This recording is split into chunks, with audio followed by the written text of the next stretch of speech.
Koko pernah menang banyak. Saya pasti menang banyak karena Bandar nggak bisa kalah. Saya tidur pun saya tetap menang.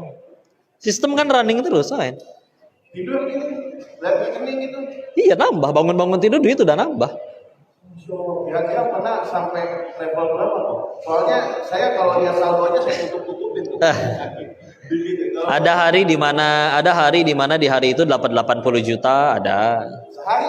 Iya, dia nggak setiap hari segitu sih, tapi ada yang segitu. Iya, iya.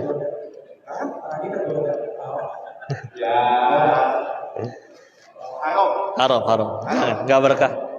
Ini aja pulang kan akhirnya. Iya. Jadi ini izin ya, dari tadi bicara kayak gini tuh bukan dari sudut pandang pemain yang udah kalah terus akhirnya dia cerita tentang kekalahan, enggak.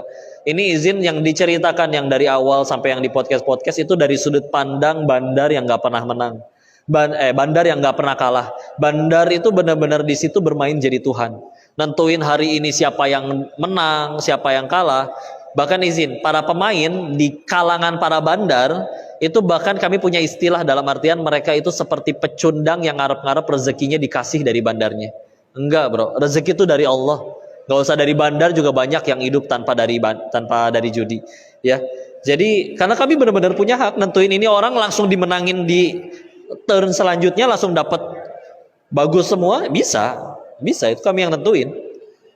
Maksudnya kami nggak bisa kalah. Karena ditinggalin sistemnya pun, sistemnya didesain untuk nggak bisa kalah. Ngapain kita bikin sistem yang bisa bikin kita sendiri hancur? Ngapain kan? Pasti kalah. Jangankan itulah, mesin capit boneka tahu?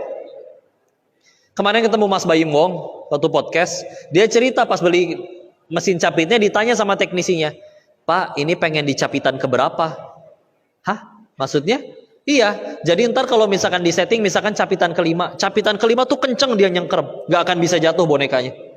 Makanya nanti orang yang hoki dia dapat giliran yang kelima, dia keluar tuh bagus.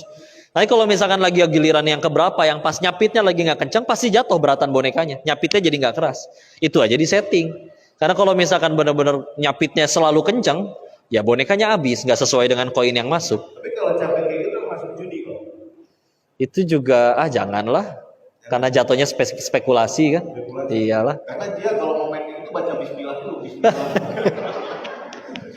Udah judi bismillah lagi. Tapi dulu waktu di kasino juga karena sudah muslim ya. Jadi sebelum ke kasino juga biasanya sholat dulu sih.